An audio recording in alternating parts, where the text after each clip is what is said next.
کون ہوتا ہے ہماری تاریخ مٹانے والا؟ کون ہوتا ہے یہ؟ کون جب ان کا وجود نہیں تھا، ان کا جنم نہیں ہوا تھا، اس وقت یہ نہیں تھے، ہماری تاریخ سے چھیڑ چھاڑ کریں گے؟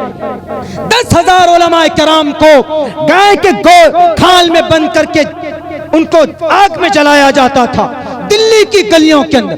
کہاں تھے اس وقت؟ کہاں تھے بتاؤ؟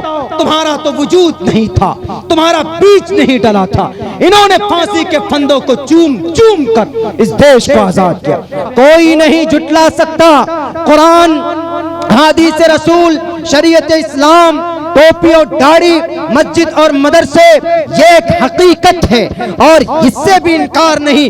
ہندو اور مسلمان کی دوستی اور ان کی گنگا جمنی تہذیب بھی بھارت کی ایک پرانی تاریخ ہے، پرانا رسم و رواج۔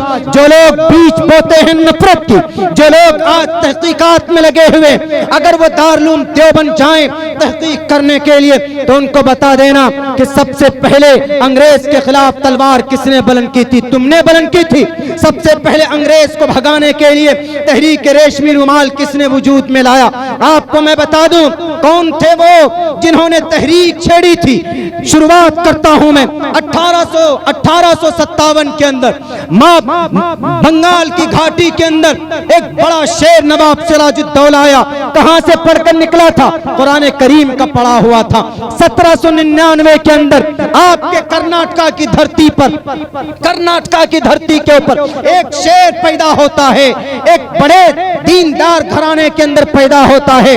انہوں نے کہا، ٹیپو سلطان نے کہا 1799 کے اندر پڑھتا تھا، قرآن پڑھنا جانتا تھا، کہیں نہ کہیں مکتب کے اندر تعلیم حاصل کی ہوگی۔ اور اس سے تھوڑا قریب آ جاؤ، شاہ عبدالعزیز محدث دہلوی رحمت اللہ علیہ، انگریز کے خلاف، انگریز کو بھگانے کے لیے جہاد کا فتویٰ کس نے دیا تھا؟ شاہ عبدالعزیز محدث دہلوی نے دیا تھا۔ کہاں سے پڑھ کر نکلے تھے شاہ عبدالعزیز محدث دہلوی؟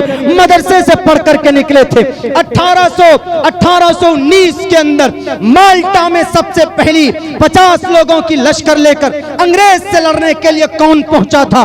سید عیسیٰ اسماعیل شہید رحمت اللہ علیہ پہنچے تھے، سید احمد شہید رحمت اللہ علیہ پہنچے تھے۔ کون تھے یہ دونوں لوگ؟ مدرسے میں پڑھنے پڑھانے والے عالم دین تھے۔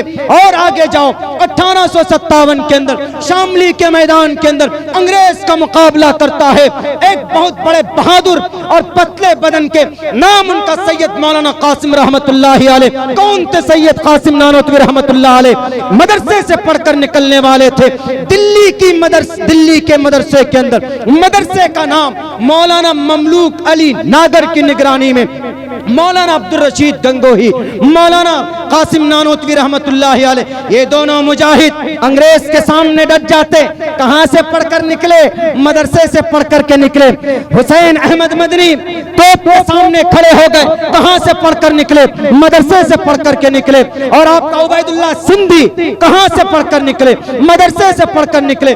شیخ الہند تحریک ریشمی رومال کو وجود میں لانے والے، جامعہ ملیہ یونیورسٹی بھارت کے اندر ٹاپ پوزیشن کا یونیورسٹی ہے، جامعہ ملیہ یونیورسٹی کی بنیاد رکھنے والے شیخ الہند رحمت اللہ علیہ کہاں سے پڑھ کر نکلے؟ مدرسے سے پڑھ کر نکلے۔ مولانا فضل حق آپ کے قریب کے خیر آباد کے رہنے والے کہاں سے پڑھ کر نکلے؟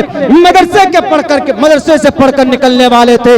میرے بھائیوں، یہ بات مسلم ہے، 70,000 علماء کرام نے پھانسی کے پھندے کو چوم کر بھارت کی پوتر دھرتی کو آزاد کیا تھا۔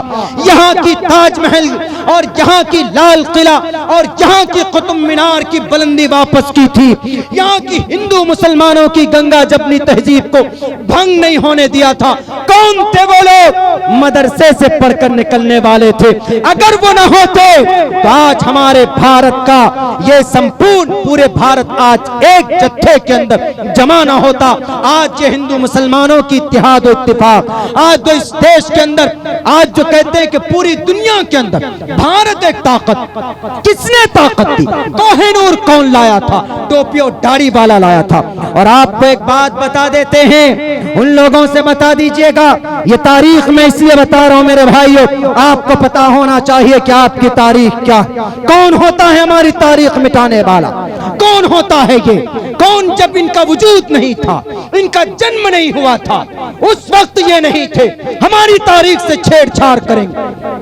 10,000 علماء کرام کو گائے کے کھال میں بند کر کے ان کو آگ میں جلایا جاتا تھا دلی کی گلیوں کے اندر. کہاں تھے اس وقت؟ کہاں تھے بتاؤ؟ تمہارا تو وجود نہیں تھا, تمہارا بیج نہیں ڈلا تھا.